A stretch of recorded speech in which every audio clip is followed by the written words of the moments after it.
Hello friends, ഇന്ന് നമുക്ക് അടിപൊളി സോയ റൈസ് എങ്ങനെയാണ് ഉണ്ടാക്കിയതെന്ന് നോക്കാം. കുട്ടികൾക്കൊക്കെ വളരെ ഇഷ്ടമാകും. എല്ലാവരും ഇതൊന്ന് ട്രൈ ചെയ്ത് നോക്കണേ. ആദ്യമായിട്ടാണ് വീഡിയോസ് കാണുന്നതെങ്കിൽ ഒന്ന് സപ്പോർട്ട് ചെയ്യണേ ഫ്രണ്ട്സ്. ഞാനിവിടെ ഉണ്ടാക്കുന്നത് നോർമൽ റൈസിലാണ് ഉണ്ടാക്കുന്നത്. സോയ റൈസ് എങ്ങനെയാണ് ഉണ്ടാക്കിയതെന്ന് നോക്കാം. നല്ല ചൂടുവെള്ളത്തിൽ സോയാബീൻസ് ഇട്ട് കൊടുക്കാം. നേരം ഇട്ടതിന് ശേഷം കഴുകി പിഴിഞ്ഞ് മാറ്റി വയ്ക്കുക.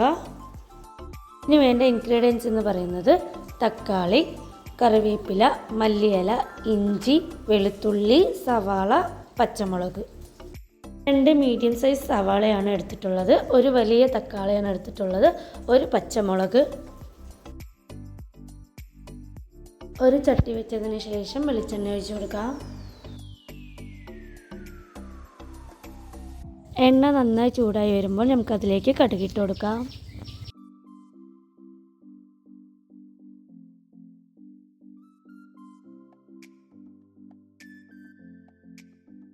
കടുക് പൊട്ടിയതിന് ശേഷം അതിലേക്ക് കുറച്ച് പെരിഞ്ജീരകം ഇട്ട് കൊടുക്കാം.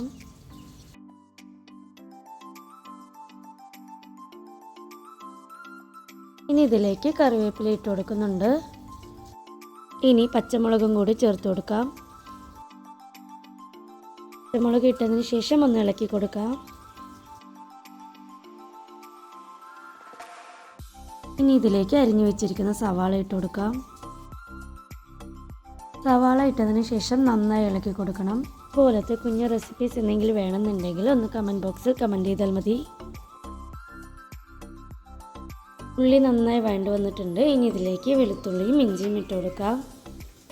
വെളുത്തുള്ളിൻ്റെയും ഇഞ്ചിൻ്റെയും പച്ചമണം മാറുന്നത് വരെ നന്നായി ഇളക്കി കൊടുക്കുന്നുണ്ട്.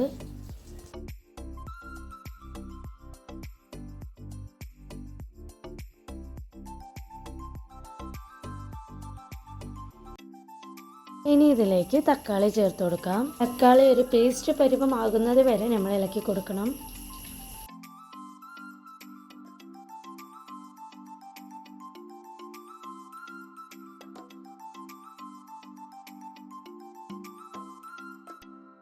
ഏകദേശം തക്കാളി എല്ലാം നന്നായി വെന്തുടഞ്ഞിട്ടുണ്ട്. ഇനി നമുക്കിതിലേക്ക് പൊടികൾ ചേർത്ത് കൊടുക്കാം. 1/2 ടീസ്പൂൺ മുളക് പൊടി ചേർത്ത് കൊടുക്കുന്നുണ്ട്.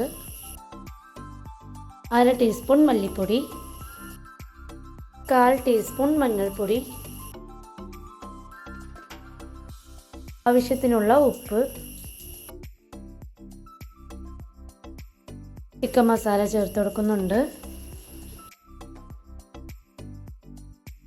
മസാലയും കൂടി ഇട്ട് പൊടികളുടെ പച്ചമണം മാറുന്നത് വരെ നന്നായി ഇളക്കി കൊടുക്കുക.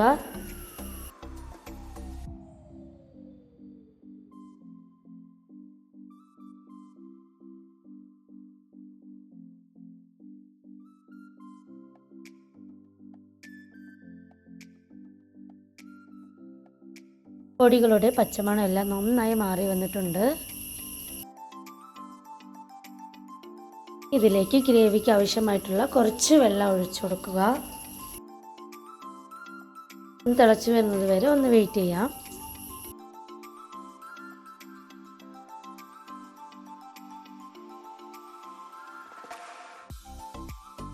നന്നായി തിളച്ചു വന്നിട്ടുണ്ട്. ഇതൊന്ന് ഇളക്കി കൊടുക്കുക.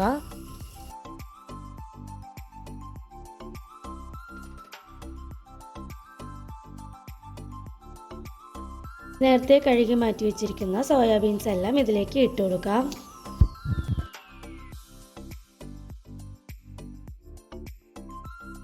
സോയാബീൻ ഇട്ടതിന് ശേഷം നന്നായി ഇളക്കി കൊടുക്കണം.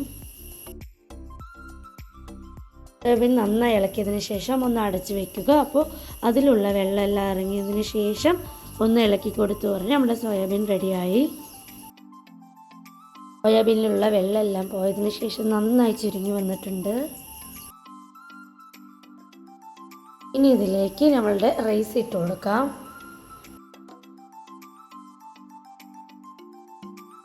റൈസ് ഇട്ടതിന് ശേഷം മസാല എല്ലായിടത്തും ആവുന്നതിന് വേണ്ടിയിട്ട് നന്നായി ഇളക്കി കൊടുക്കണം.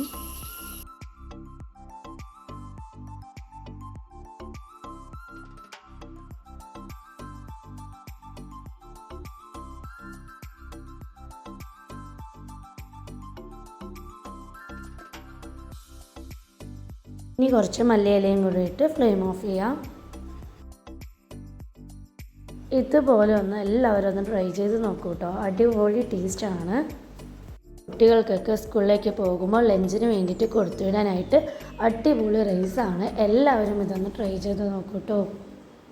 വീഡിയോസൊക്കെ ഇഷ്ടമാകുന്നുണ്ടെങ്കിൽ ലൈക്ക് ചെയ്യാനും ഷെയർ ചെയ്യാനും സബ്സ്ക്രൈബ് ചെയ്യാനും മറക്കരുതേ.